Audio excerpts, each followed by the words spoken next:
Assalamualaikum warahmatullahi wabarakatuh. Waalaikumsalam Waalaikumsalam warahmatullahi ta'ala wabarakatuh. Bismillahirrahmanirrahim. Alhamdulillahi rabbil alamin. Wassalatu wassalamu ala asyrafil anbiya'i wal mursalin sayyidina Muhammadin wa ala alihi wa sahbihi ajma'in. Rabbi shrah li sadri wa yassir li amri wahlul 'uqdatam min lisani yafqahu qawli. Allahumma rzuqna fahman nabiyyin wa hifzal mursalin wa ilhamal malaikatil muqarrabin wahdina bihidayatil 'arifin. Allahumma rabbi yassir wa la tu'assir fa inna taysira kulli 'asirin 'alaika yasir. Allahumma rabbi tammim bi khair, amma ba'd. Alhamdulillah, syukur pada Allah Subhanahu wa taala, pada pagi ini kita dapat sama-sama meneruskan pengajian kita dalam siri kuliah duha untuk pengajian kelas bahasa Arab membahaskan kitab At-Tuhfah As-Saniyah. Jadi insya-Allah tuan-tuan dan puan-puan yang dirahmati Allah Subhanahu wa taala, mudah-mudahan kita mohon pada Allah Subhanahu wa taala agar pertemuan kita ini mendapat keberkatan daripada Allah Subhanahu wa taala, dan Allah Subhanahu wa taala membuka hati kita untuk menerima ilmu dan memberikan kefahaman yang baik kepada kita semua insya-Allah. Baik, tuan-tuan dan puan-puan yang dirahmati Allah Subhanahu wa taala, pada pertemuan yang lalu telah kita bahas perkara ataupun perbahasan berkaitan dengan jenis-jenis kalam. Ya, jenis-jenis kalam. Kalau kita ingat dalam pertemuan yang lalu panjang perbincangan kita berkaitan dengan tajuk ini. Jadi insya-Allah sebelum kita masuk kepada perbincangan yang seterusnya, iaitu berkaitan dengan tanda-tanda isim, terlebih dahulu kita nak recap balik. Dan juga mungkin kita nak berbincang berkaitan dengan jenis-jenis kalam yang telah kita huraikan dan telah kita kongsikan di dalam pertemuan yang lalu, agar apabila kita nak ambil yang baru nanti, insya-Allah ia akan lagi jadi lebih mudah insya-Allah. Baik, tuan-tuan dan puan-puan yang dirahmati Allah Subhanahu wa taala. Ya, seperti mana yang kita sedia maklum bahawa perbincangan perbahasan di dalam ilmu nahwu ini mula-mula sekali ialah dia akan tekankan berkaitan dengan kalam. Ya, berkaitan dengan kalam.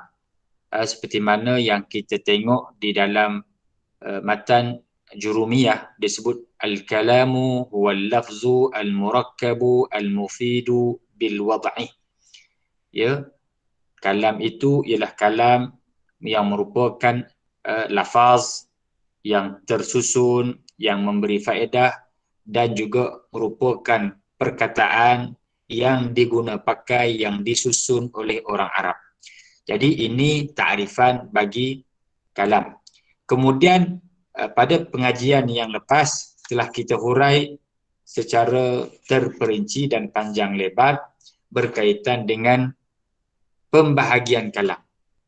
Oleh kerana kita tahu bahawa kalam itu ialah mesti lafaz, mestilah yang tersusun, mestilah yang memberi faedah, mestilah yang jenis bahasa Arab. Okey, 4 benda ni, inilah yang dipanggil kalam, yang menjadi perbincangan di dalam ilmu nahwu. Ya, kalam ni, sifat kalam itu mesti macam tu. Okey, jelas di situ. Kemudian tuan-tuan yang dirahmati Allah, daripada al-lafzu al-murakkabu al-mufidu bil wad'i itu, maka ia terbahagi kepada 3. Terbahagi kepada 3. Okey, yang pertama ialah isim. Yang pertama ialah isim. Apakah yang dimaksudkan dengan isim? Yang ni saya nak kena tanyalah. Supaya nak tengok ingat ataupun tidak. Baik, boleh tak? Okey, kita tanya cikgu dulu. Cikgu Azriza. Apakah yang dimaksudkan dengan isim? Di situ di skrin pun ada.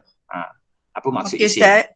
Isim ni ikut catatan saya adalah nama, kata nama dan apa yang menunjukkan atas makna pada diri dia. Contohnya pen ke, buku ke, atau yang tertentulah. Isim tu nama. Okey, isim itu ialah nama. Okey. Ada siapa nak tambah tak? Daripada takrifan tadi. Siapa nak tambah? Ada benda yang tertinggal sikit je. Isim tu apa yang menunjukkan atas makna pada dirinya atas sesuatu yang tertentu. Okey. Satu lagi. Sikit lagi.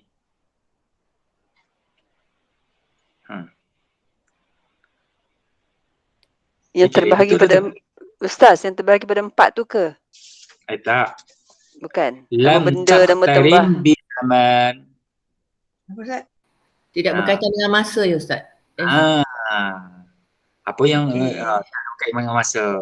Dalam kitab Puarus apa? Asosiasi. Oh, tu. Okay. Asosiasi ya. Diasosiasikan. Lam tarikh bizaman.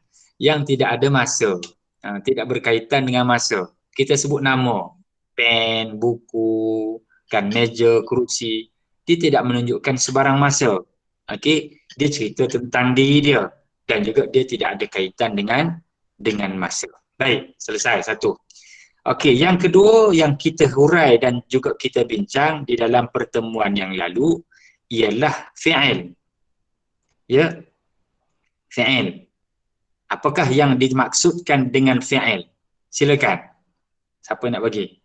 Puarus lah pula. Okey. Fi'il ada bahasa Malaysia ni Ustaz. Tak apa baca bahasa Malaysia. Baca fi'il secara bahasa adalah peristiwa. Adapun fi'il dalam istilah ahli nahwu adalah kata yang menunjukkan suatu makna pada dirinya dan itulah diresialisasikan tu maksud di apa Ustaz, disangkutkan Ustaz. Disiasosiasikan, disertai dengan satu dari 3 waktu. Okey, apa waktunya?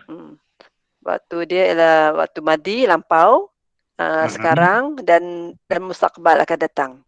Okey, mustaqbal. Dia ada 3. Okey, jadi fi'il itu kalimah yang ada makna. Dia ada makna dia sendiri yang mana satu kalimah tersebut yang menunjukkan salah satu daripada 3 masa.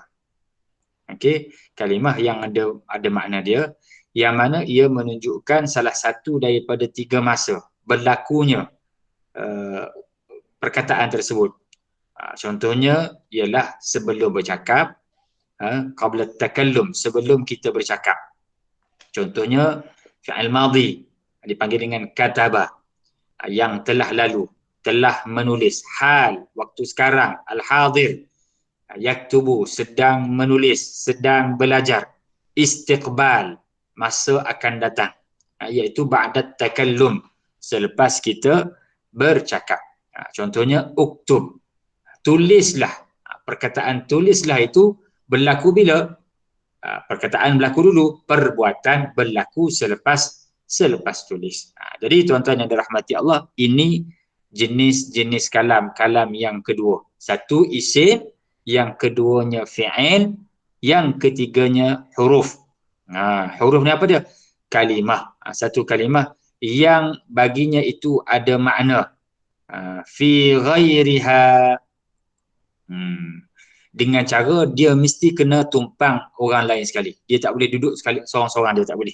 Satu-satu dia saja tak boleh. Dia mesti tumpang perkataan lain barulah ia memberi makna yang sempurna. Contohnya minal bait. Min itu huruf, al bait rumah, dari rumah. Baik. Jadi itu huruf. Jadi benda ini kita akan bincang lagi tuan-tuan dan puan-puan di dalam pengenalan nanti. Satu-satu ni setiap daripada isim, fi'il, huruf ni dia akan ada lagi perbincangannya. Baik. Kemudian fi'il madhi pun telah kita terangkan apakah yang dimaksudkan dengan madhi, apakah yang dimaksudkan dengan mudhari' dan apakah yang dimaksudkan dengan amar. Ini sekadar ulangan. Sebelum ni kita dah ambil dan kita telah pelajari di dalam pengajian kelas bahasa Arab.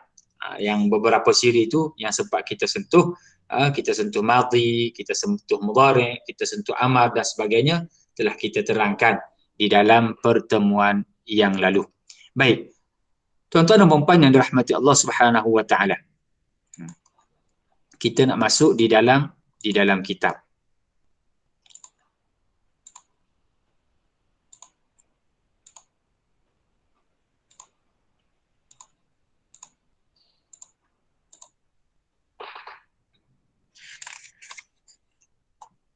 Okey.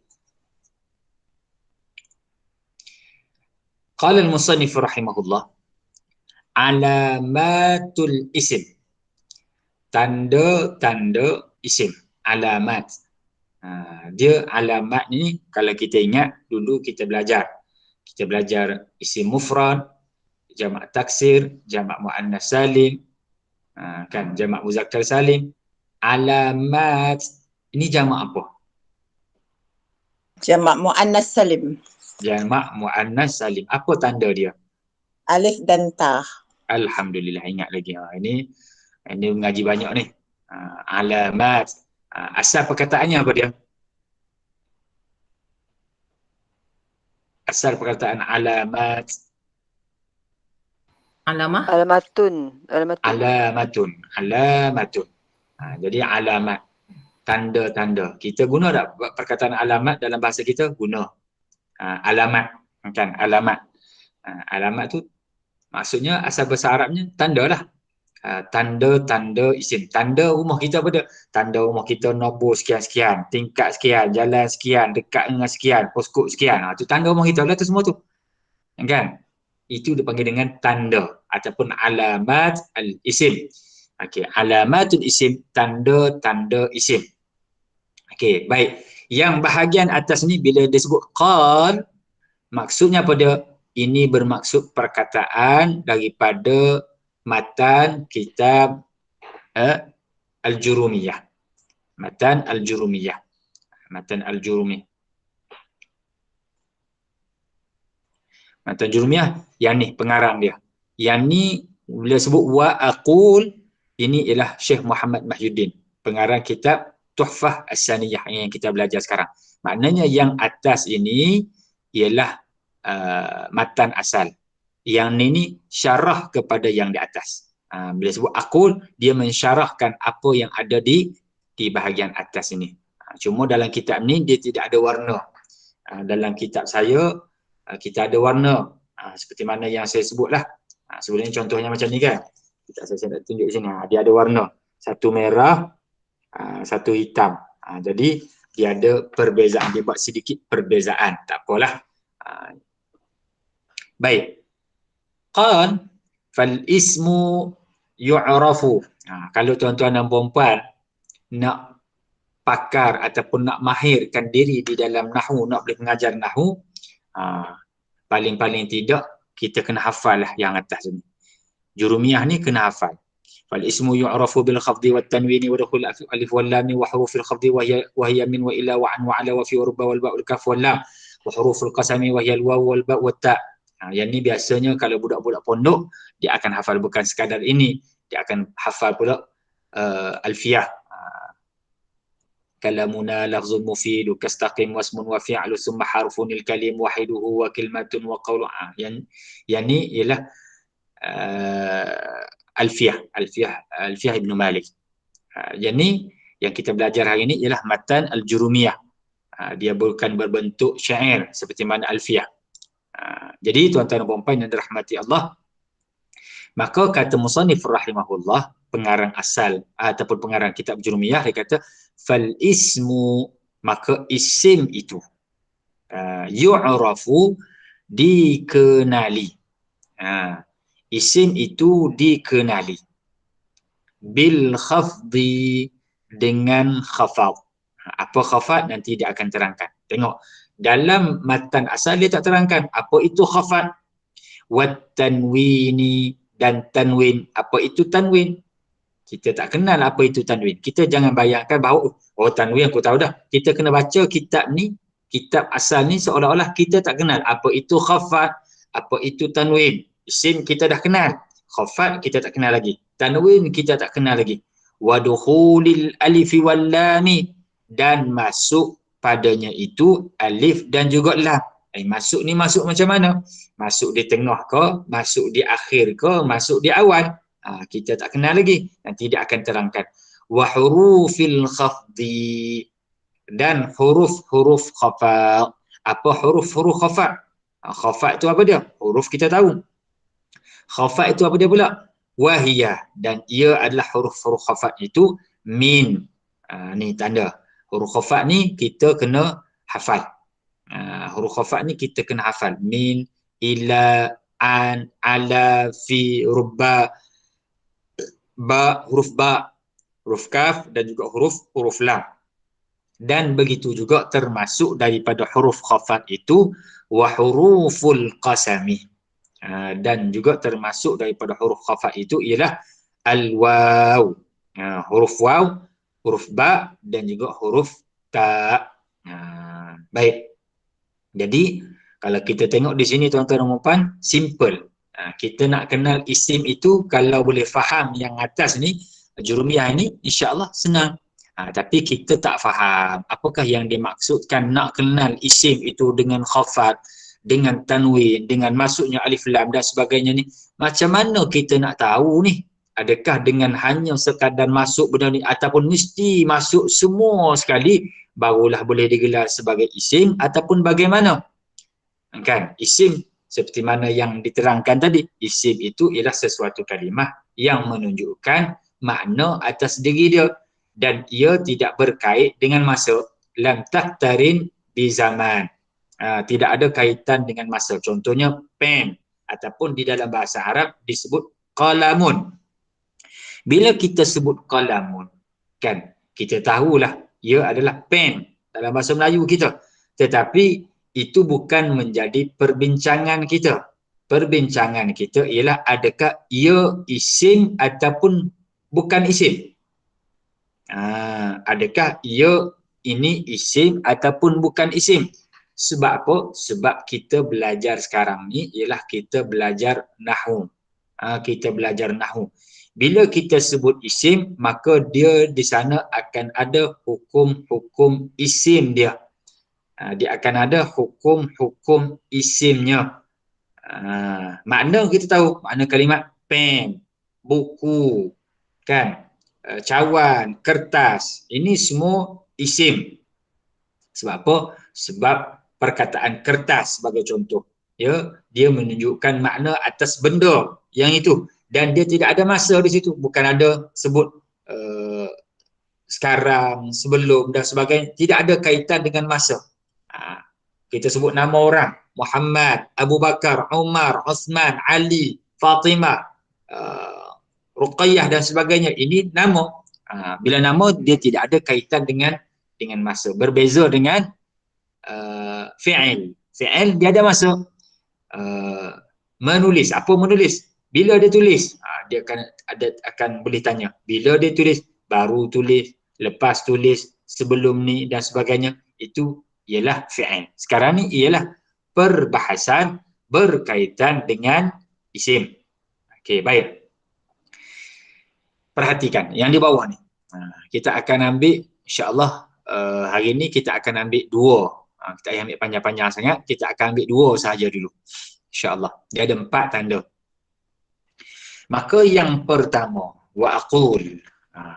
Maka aku katakan, kata musannif, lil ismi, bagi isim itu alamat. Dia ada beberapa tanda. Alamat Maknanya banyak tanda. Ataupun kita terjemahkan sebagai alamat beberapa tanda. Nak tunjukkan bukan hanya satu. Kalau dia kata ada satu, lil ismi alamatun. Satu. Bagi isim itu ada satu tanda. Kata pun ada sebut lil ismi alamatan. Bagi isim itu ada dua tanda. Sekarang ni dia sebut dengan perkataan alamat. Bagi isim itu beberapa tanda ataupun banyak tanda. Yatamayyazu. Yatamayyazu. Apa maksud yatamayyaz? Apa maksud yatamayyaz? Tahu tak perkataan yatamayyaz? Perkataan ni sebenarnya kita dah biasa dengar. Dah ada dalam pengajian sebenarnya. Kalau kita mengaji fiqh, dia akan sebut perkataan yatamayyazu ni. Tamyiz ke Apa? maksud? Tamyiz. Apa maksud tamyiz? Apa maksud tamyiz? Membezakan Ustaz. Membezakan. Kalau kita mengaji fiqh ada tak membezakan? Perkataan ni. Ada. Mumayyiz. Mumayyiz. Kanak-kanak yang mumayyiz. Mumayyiz. Mumayyiz itu kanak-kanak yang boleh membezakan. Yatamayyazu asal daripada itulah. Tamyiz. Mumayyiz. Yang membezakan an akhawaihi, dari akhawaihi. Akhun. Apa maksud akhun? Saudara. Saudaranya.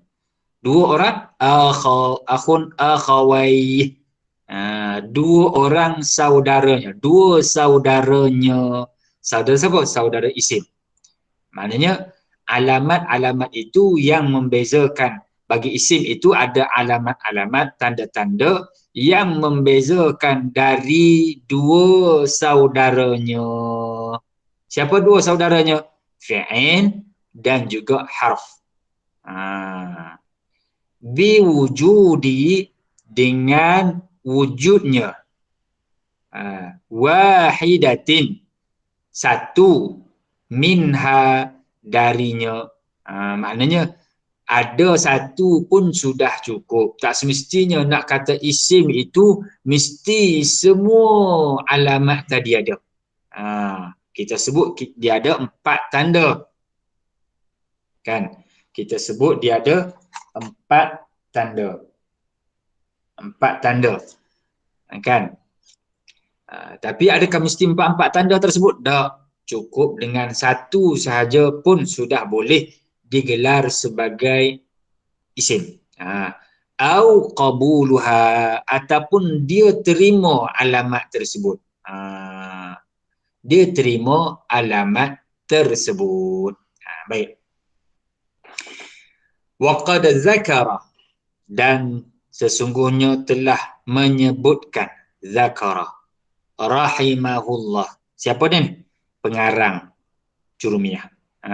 Telah menyebutkan pengarang Jurumiyah itu rahimahullah min hadhil alamat, dari alamat-alamat ini, arba'a alamat, 4 tanda. 4 tanda. 4 tanda. Wahia, ia adalah tanda tersebut al-khafdu. Khafat. Nanti khafat ni apa dia? Dia akan terang lagi. Tanwin. Begitu juga dukhulil alif wal lam. Wa dukhuli harfin min hurufil khafdi. Masuk alif lam. Khafat, tanwin, masuk alif lam, dan masuk harfin, satu huruf daripada huruf-huruf khafa. Jadi ini 4 tanda. 1, 2, 3 dan 4. 4 tanda. 4 tanda ini menjadi tanda kepada sesuatu perkataan itu merupakan isim. Khafat, tanwin, dukhul alif wal lam, wa dukhul harfin min hurufil khafdi. Baik. Sekarang terus kita ambil sikit. Kita ambil 2 insya-Allah hari ni. Tak payah panjang-panjang. Kita ambil 2. Amal khafdu. Adapun khafat itu. Apa khafat ni? Dia sebut khafat. Khafat ni apa dia? Fahuwa, maka khafat itu fil lughah, di dalam ta'rifan bahasanya. Khafat ni apa dia? Diddul irtifa'. Lawan bagi tinggi. Apa lawan bagi tinggi? Rendah lah. Khafat ni dari sudut bahasa terjemahannya apa dia? Rendah. Ataupun di bawah. Diddul irtifa'. Lawan bagi tinggi. Rendah. Itu dari sudut bahasanya. Dia terjemah yang lain tak boleh lah. Dia kata lawan bagi tinggi ialah khafat. Baik. Adakah itu yang dimaksudkan? Tidak. Yang dimaksudkan di sini ialah pada istilah. Istilah. Wa fi istilahin nuhat. Di dalam istilah ulama nahwu ialah ibaratun. Satu ibarat. Satu gambaran. Bila kita sebut khafat itu ialah satu ibarat anil kasrah. Satu gambaran tentang keadaan kasrah. Perkataan itu berbentuk kasrah. Satu kalimat yang berbaris kasrah. Allati, yang yuhdisuha, yang yuhdisuha al-amil, yang mewujudkannya ataupun yang disebabkan oleh sesuatu amil, yang menyebabkannya akan amil. Allati yuhdisuha al-amil, maknanya dia ni jadi kasrah dengan sebab ada amil. Amil ni apa dia kita terjemah? Pekerja dia. Ada sebab. Kita kata yang ni sebab apa ni? Lantai basah ni sebab tumpah air, contoh. Sebab apa ni hari ni sebab apa banjir ni? Sebab hujan lebat. Al-amil. Hujan lebat itu menyebabkan berlakunya banjir. Yang ni perkataan ni jadi kasrah ni sebab apa? Sebab ada benda yang menyebabkan dia jadi kasrah. Itu dipanggil dengan amil. Au ma naba'anha, ataupun apa yang ganti baginya. Ganti baginya ai bagi kasrah. Baik, nanti kita terang lagi. Wadzalika, yang demikian itu contoh. Contohnya mislu kasratir ra, seperti kasrahnya huruf ra daripada perkataan bakar. Perkataan bakar. Marartu bi Abi Bakrin, kan? Abi Bakrin. Sebab apa? Amil itu nanti kita belajar. Tapi kena baca dengan kasrah. Maknanya sekarang ni tuan-tuan dan puan, bila mana kita nampak baris kasrah. Bila mana kita nampak baris kasrah di dalam pembacaan kita, maka kita tahu kasrahnya di mana? Kasrahnya di hujung kalimat. Kasrahnya di hujung kalimat, bukan tengah, di hujung kalimat. Sebab apa? Sebab sekarang ni kita belajar nahwu. Kita bukan belajar saraf. Saraf berkaitan dengan baris sebelum akhir. Yang ni baris selepas akhir. Kita buka Quran. Kita buka Quran. Kita buka baca hadis Nabi SAW. Ya, kita nampak baris kasrah. Bila kita nampak baris kasrah di mana? Di hujung kalimat, maka jelaslah ia merupakan isim. Ia merupakan isim. Wa amrin, sama juga amrin. Ini pun juga ialah contoh bagi kasrah. Fi nahwi qaulika, di dalam contoh perkataan kamu, marartu bi Bakrin. Aku berjalan, marartu, aku melalui, bi Bakrin, berjalan dengan Bakar. Marartu bi Bakrin. Wa qauluka, wa qaulika hadza kitabu amrin. Ini kitab Amar. Ini kitab Amar. Maka fabakar wa amar, fabakrun wa amrun, dia tak jadi bakrin lah. Bakrun wa amrun ismani, kedua-duanya ini ialah isim. Kita tahu dah, bakar itu nama, amar itu memang nama. Cuma di sini ialah kita nak bincang dari sudut tanda dia. Bakar tu isim? Ya, isim. Boleh tak kita jawab? Oh, sebab apa kamu kata isim? Sebab makna dia ialah bakar. Tak boleh. Contohnya orang kata qalamun. Kita kata qalamun. Qalamun ni apa dia? Qalamun ini ialah isim. Apa tanda isim dia? Tanda isim dia sebab maknanya ialah pen. Pen itu ialah kita buat ta'rif lah, tak kena. Kita buat ta'rif. Ta'rif ialah kerana kalimat tu tadullu ala ma'nan fi nafsiha. Tak boleh. Kalimat yang menunjukkan makna pada dirinya lam taqtarim bi zaman. Tidak. Itu ta'rif isim. Sekarang ni apa alamat isim? Alamat isim kita sebut qalamun. Apa tanda dia? Itu yang kita nak belajar di sini. Sekarang ni bila datang sesuatu perkataan, contohnya hadza kitabu amrin, hadza kitabu bakrin, tak kiralah apa-apa pun. Kan ada tanwin berbaris kasrah ataupun berbaris kasrah, satu kalimat berbaris kasrah. Kita tanya apakah tanda isim di sini? Tanda isim di sini ialah khafad. Khafad. Liwujudil kasrah. Kerana khafad itu ialah alamat ataupun tanda satu ibarat yang menunjukkan baris kasrah. Liwujudil kasrah. Kerana adanya kasrah fi akhiri kulli wahidin minhumah. Di akhir setiap daripada kedua-dua contoh tadi. Jelas tak di sini? Ada yang nak tanya?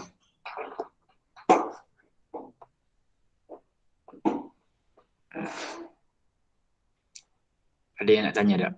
Tak ada yang nak tanya, alhamdulillah, tak apa. InsyaAllah kita terus lagi. Kita terus lagi sikit. Kita ambil hari ni, kita ambil dua. Satu khafad, satu ialah tanwin. Satu khafad, satu ialah tanwin. Yang kedua ialah tanwin. Wa ammat tanwinu. Wa ammat tanwinu, adapun tanwin itu fahuwa fil lughah. Maksud tanwin itu apa dia? Di dalam bahasa ialah at-taswit. At-taswit. Apa makna taswit? Apa makna taswit? Puan Ros, dalam kitab terjemah apa taswit? Bersuara. Bersuara. Taswit ialah bersuara. Asal daripada perkataan saut. Sautun jamil, suara sedap. Sautuka jamil, ataupun sautuki jamilun. Sautuki jamil. Oh, cantik sedapnya suara, merdunya. Sautuki jamil. Orang tanya pula, sautuki jamilah lah Ustaz. Dah, sautuki jamilun. Tak apalah, yang tu nanti kita akan sebut. Sautuki jamil, sautuka jamil. Ma ahsan as-saut, alangkah cantiknya, alangkah sedapnya suara. Saut. Dia panggil perkataan saut. At-taswit. Ya, ini asal daripada perkataan tanwin ataupun dari sudut bahasanya apa dia tanwin itu? Tanwin ialah taswit, suara. Taqul nawwana at-ta'ir. Kamu kata nawwana at-ta'ir, contoh dia bagi. Dalam penggunaan bahasa. Nawwana at-ta'ir ay sawwata. Burung itu berkicauan, berbunyi, bersuara. Nawwana at-ta'ir. Sawwata. Makna sawwata, bersuara. Wa fi istilahin nuhat, di dalam istilah ulama nahwu, iaitu apa dia? Nunun sakinah. Dalam istilah ulama nahwu ialah dia yang kata tanwin itu ialah nun sakinah. Nun yang berbaris mati. Nun yang berbaris mati, yang mana tuan-tuan yang dirahmati Allah Subhanahu wa taala. Sekejap. Kita boleh tulis di sini. Tak boleh.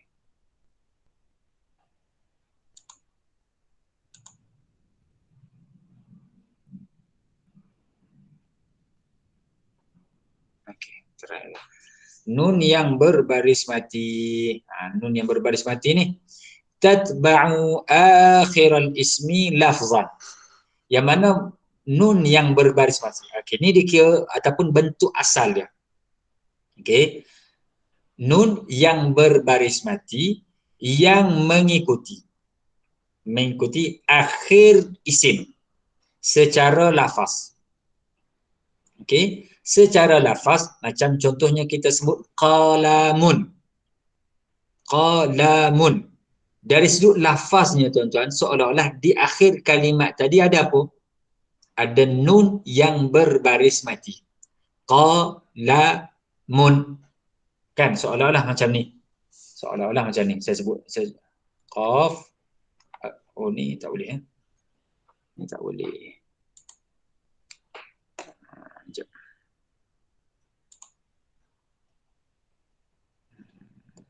Tak boleh nak tulis sini.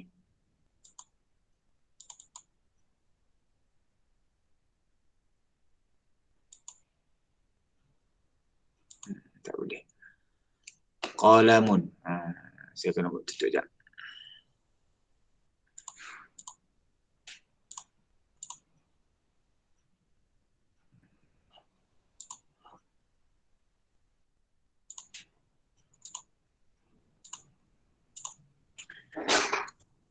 Nun yang berbaris mati tadi macam mana? Contohnya macam ni. Asalnya perkataan qalamun. Kan? Qalamun. Ada dua dhammatain. Kan di sini. Ataupun kitaban. Kitaban. Masjidin.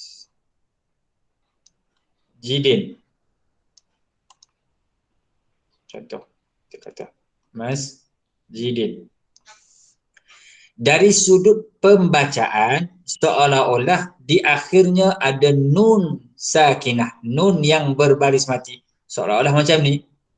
Qalamun. Qalamun. Seolah macam tu. Kitaban. Seolah-olah macam tu. Dari sudut lafaz, dari sudut sebutan. Masjidin. Masjidin. Seolah-olah ada nun mati di akhirnya. Ini yang dipanggil dengan tanwin. Baik. Kemudian tuan-tuan yang dirahmati Allah Subhanahu wa taala, terus kita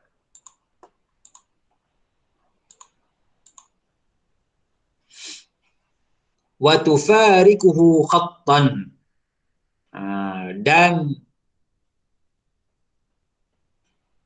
wa tufarikuhu khattan lil istighna'i anha bi tikrar asy-syaklah 'inda ad-dhabti bil qalam. Dan meninggalkannya secara khat. Meninggalkan apa dia? Meninggalkan nun itu meninggalkan kalimah, meninggalkan isim tadi secara khat. Secara bertulisnya tidak ada, tetapi secara lafaznya ada. Tetapi dalam tulisan ada tak? Dalam tulisan tak boleh dah buh nun sakinah tadi ganti tanwin. Nun sakinah itu sebagai tunjuk kata dia tanwin, tak boleh. Sebab apa? Dari sudut khat, dari sudut tulisannya. Lil istighna'i anha, kerana istighna. Kalau istighna ni kalau kita mengaji kitab-kitab lama dia panggil terkaya.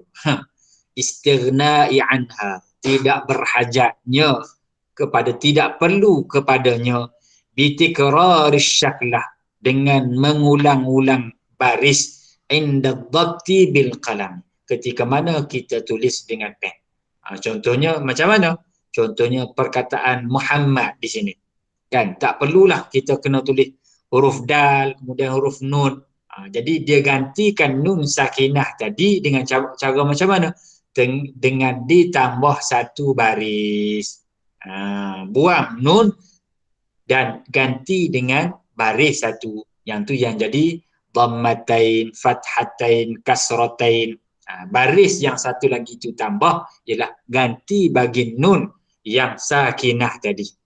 Nun yang sakinah yang dari sudut lafaznya ada tetapi dari sudut tulisannya tidak ada. Wa kitabin, kitab. Ihin, apa ih? Apa terjemah ih? Ih ni macam hasbuk. Ya. Dalam kitab Puarus ada terjemah tak? Ih.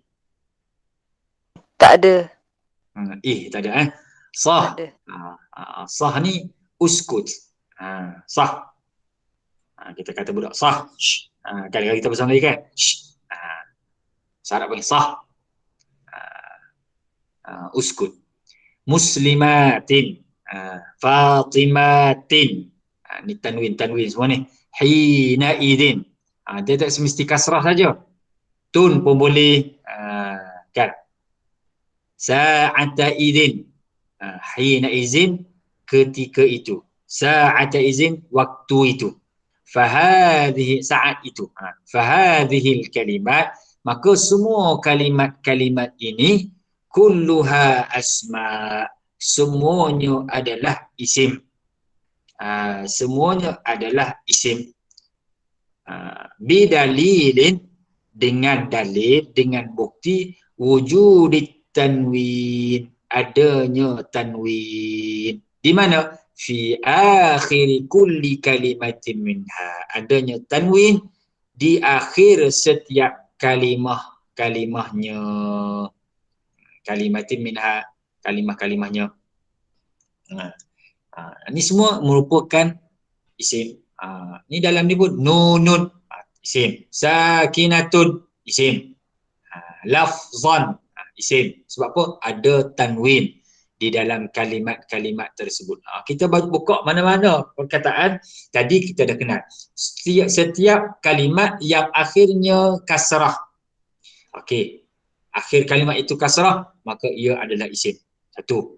Yang kedua, tanda yang kedua ialah apabila kita tengok di akhir kalimat itu adanya tanwin. Mesti ada dua-dua ke?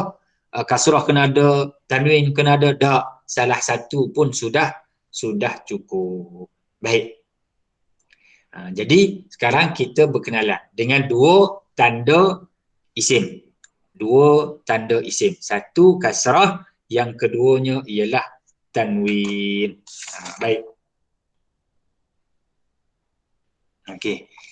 Kita ambil satu lagi lah. Yang ni simple. Sebelum kita ambil tanda yang keempat. Tanda yang keempat tu dipanjang sikit. Tanda yang ketiga ialah al-alamatus salisah. Tanda yang ketiga ni pendek saja perbincangannya.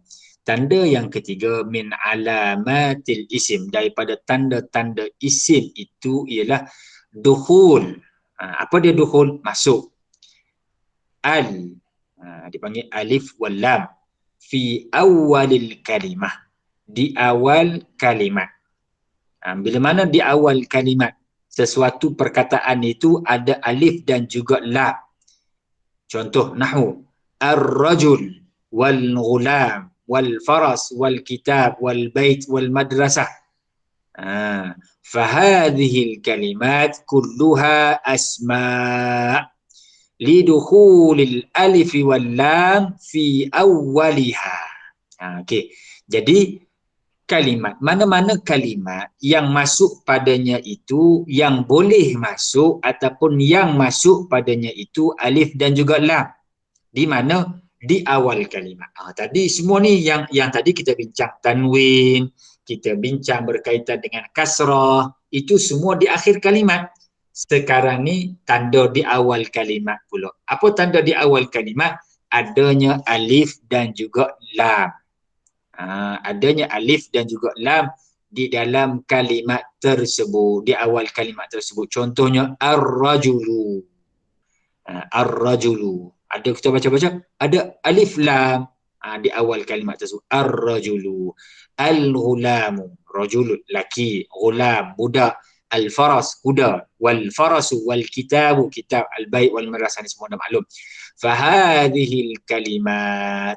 maka kalimat-kalimat ini, kalimat-kalimat mana ni? Contoh-contoh yang dia bagi ni, kulluha asma, semuanya adalah isim. Kerana apa? Lidukhulil alif wal lam fi awwaliha, kerana masuknya alif dan lam itu di awalnya, iaitu di awal kalimat. Jadi tuan-tuan dan puan, dah 3 tanda. Dah 3 tanda yang kita pelajari pada hari ini. 3 tanda isim. Jadi untuk pertemuan yang akan datang, kita akan masuk kepada tanda yang keempat. Tanda yang keempat ni panjang sikit perbincangannya. Iaitu berkaitan dengan huruf-huruf khafat. Huruf-huruf khafat ataupun yang dikenali juga dengan huruf jar.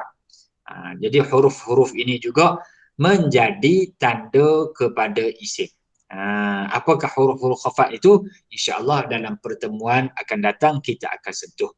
Cuma sekali lagi peringatan bahawa tanda-tanda yang kita belajar ini tak semestinya mesti ada semua. Dia mesti paling tidak boleh masuk, ada ataupun boleh terima. Contohnya macam mana? Kita ambil satu perkataan hari ini. Kita ambil perkataan rajulun. Rajulun. Ar-rajulu ni. Ar-rajulu. Ar-rajulu ni, bila tiba-tiba kita nampak dia ni tulis tanpa alif lam. Tanpa alif lam. Ra, jim dan juga lam sahaja. Kita ambil contohlah. Kita ambil contoh. Kita ambil di sini ya.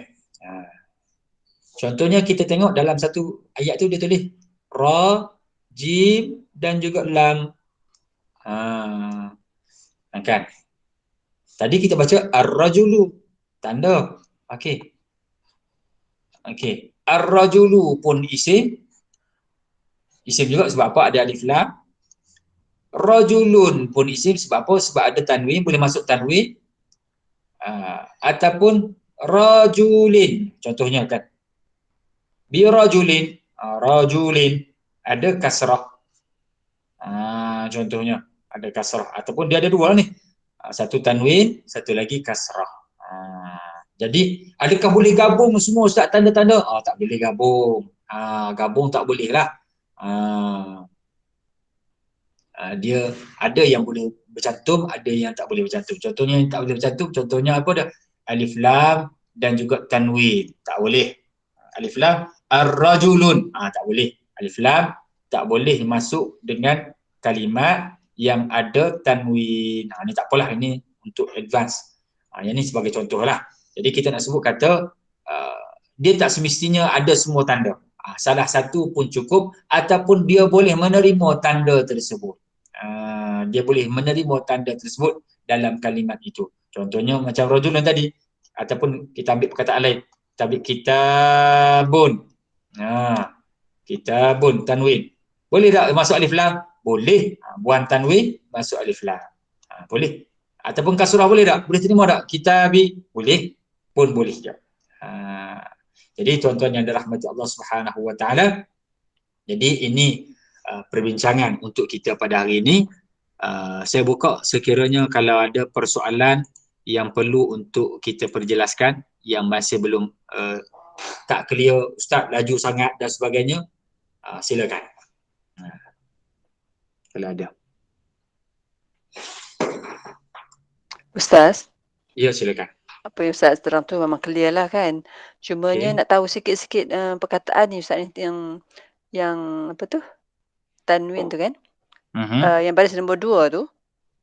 Baris nombor 2, okey. Okey, lafzon, lepas lafzon tu kan?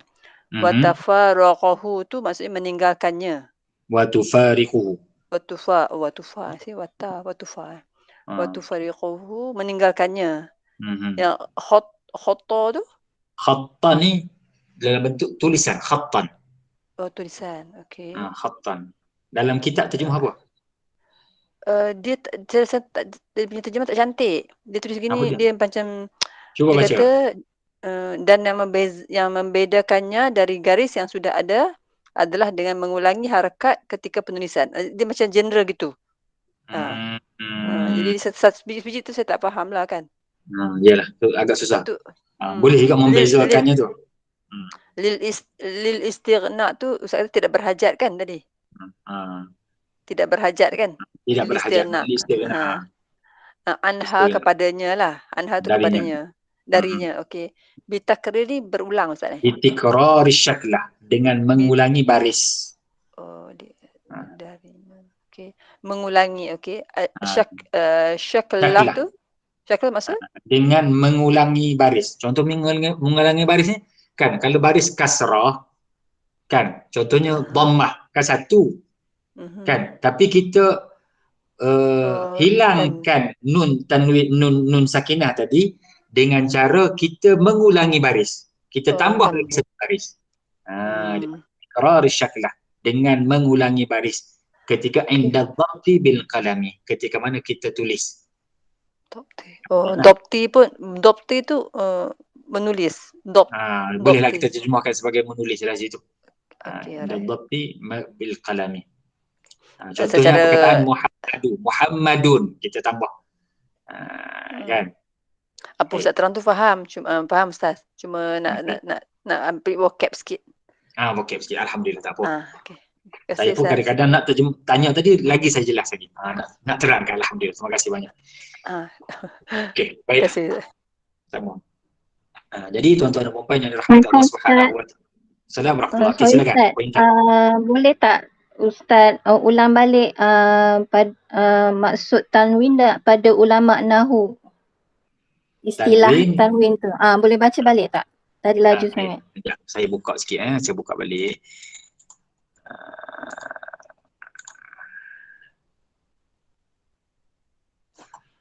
Ulama nahwu ni ulama nahwu tanwin. Okey. Wa fi istilahin nuhat, di dalam istilah ulama nahwu, apa dia tanwin? Iaitu nun sakinah. Tanwin ini ialah satu gambaran tentang nun sakinah. Nun sakinah tu di mana? Tatba'u, yang mengikuti. Nun sakinah itu mengikuti akhir isim. Contohnya akhir isim, perkataan kita kata kitabun kan, bunyi bun di belakang itu seolah-olah di akhir kalimah tadi adanya nun sakinah, betul tak? Nun sakinah apa? Nun mati lah. Nun sakinah, kitabun kita kata. Nun sakinah ni dari sudut mana? Dari sudut lafzan. Dari sudut lafaznya kita sebut kata ada seolah-olah ada nun sakinah.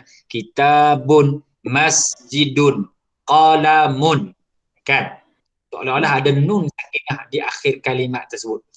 Ada tu di mana? Ada dari sudut lafaz kita sebut. Kita sebut tu bunyi dia macam ada nun tanwin, nun sakinah, ya.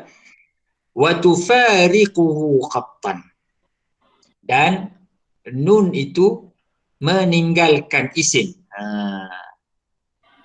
Meninggalkan isim maknanya tak ada nun mati.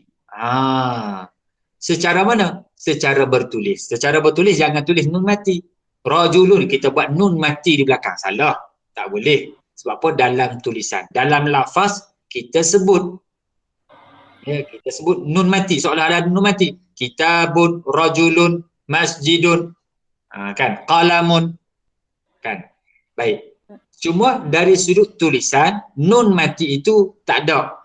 Dari sudut tulisan, tak boleh bubuh. Pangkah ni, kalau tulis kitabun macam tu salah. Secara tulisan. Kerana memadai ataupun tidak berhajatnya kepadanya lil istighna'i anha. Ataupun nak bahasa senang, bahasa cantik sikit, kita kata memadai darinya itu lil istighna'i anha bitikraris syaklah, dengan cara kita mengulang-ulang baris. Mengulang baris. Contohnya rajulun. Kan kita tambah dua tu, hujung tu kan. Rajulun. Dhammah itu jadi dua. Kalau fathah, fathah jadi dua. Kita ulang. Satu, kita tambah lagi dua. Inda dhabti bil qalami. Maknanya nun mati tadi ganti dengan tambah lagi satu baris pada kalimat yang di hujung tu, pada huruf yang berada di akhir isim tersebut. Ketika mana? Ketika mana kita tulis. Jelas? Okey, jelas Ustaz. Terima kasih. Alhamdulillah. Jadi tuan-tuan dan puan, ni dia sudut terjemahan ni. Kadang-kadang payah juga kita nak terjemah ni tuan-tuan dan puan ya. Payah juga kita nak terjemah. Silap terjemah. Jadi yang tu yang keluar asosiasi tu. Jadi tuan-tuan yang dirahmati Allah, insya-Allah. Terima kasih kepada semua atas komitmen dan juga istiqamah masing-masing. InsyaAllah kita akan teruskan lagi pengajian kita ini. Mudah-mudahan tuan-tuan dan puan akan diberikan kefahaman yang mantap berkaitan dengan ilmu nahwu. Jarang sebenarnya pengajian ilmu nahwu ni yang dibuat di masjid-masjid. Jarang sangat-sangat. Setakat ni saya tak jumpa lagi lah, melainkan kursus-kursus yang khusus. Ambil kursus di luar dan sebagainya barulah ada. Jadi kita ambil inisiatif di masjid pun kita buat pengajian nahwu. Pengajian nahwu ni. Jadi kalau orang tak cari, rugilah. Sebab apa? Sebab kalau kita nak cari di masjid, mengaji tafsir, mengaji hadis, mengaji fiqh mungkin banyak. Tapi mengaji nahwu jarang sangat-sangat. Jarang sangat-sangat. Jadi insya-Allah mudah-mudahan yang berikan komitmen pada hari ini insya-Allah akan dapat kefahaman yang baik di dalam kita nak menguasai ilmu nahwu.